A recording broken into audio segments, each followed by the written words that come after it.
तो चलिए दोस्तों, मैं आप लोग के सामने बहुत ही एक दर्द भरा बेटी गीत लेकर आई हूँ। तो आप लोग लास्ट तक जरूर सुनिएगा और अच्छा लगे तो एक लाइक शेयर कमेंट करना ना भूलिएगा।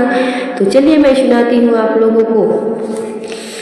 अब नहीं जइहा पापा दूसरा दुआरी, हम कुंवारी रहब।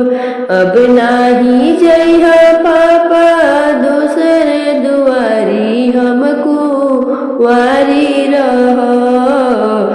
केहू न बुझे पापा तोहरो लाचारी, हम कुंवारी रहब। केहू न बुझे पापा तोहरो लाचारी, हम कुंवारी रहब। जहाँ जइबहु हे मांगी 10 लाख रुपया, जहाँ जइबहु हे मांगी 10 लाख रुपया। दहेजवा के चलते लोग भइल बा कसैया, दहेजवा के चलते लोग भइल बा कसैया।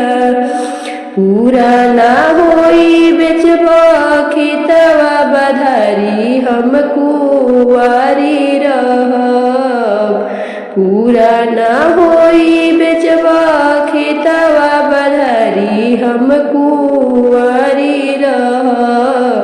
केहू न बुझे पापा तोहरो लाचारी, हम कुंवारी रहब।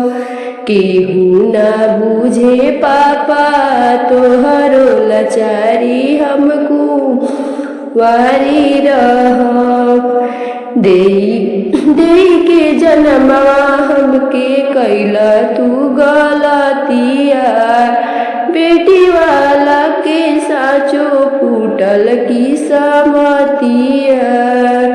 देई के जनमवा हमके कैला गलतिया, बेटी वाला के सच फूटल की समतिया। नीमक चाटा के भोले दिहता तुम्हारी, हम कुंवारी रहब। नीमक चाटा के भोले दिहता तुम्हारी, हम कुंवारी रहब। केहू न बुझे पापा तोहरो लाचारी, हम कुंवारी रहब। अब नहीं जइहा पापा दूसर के दुआरी, हम कुंवारी रहब।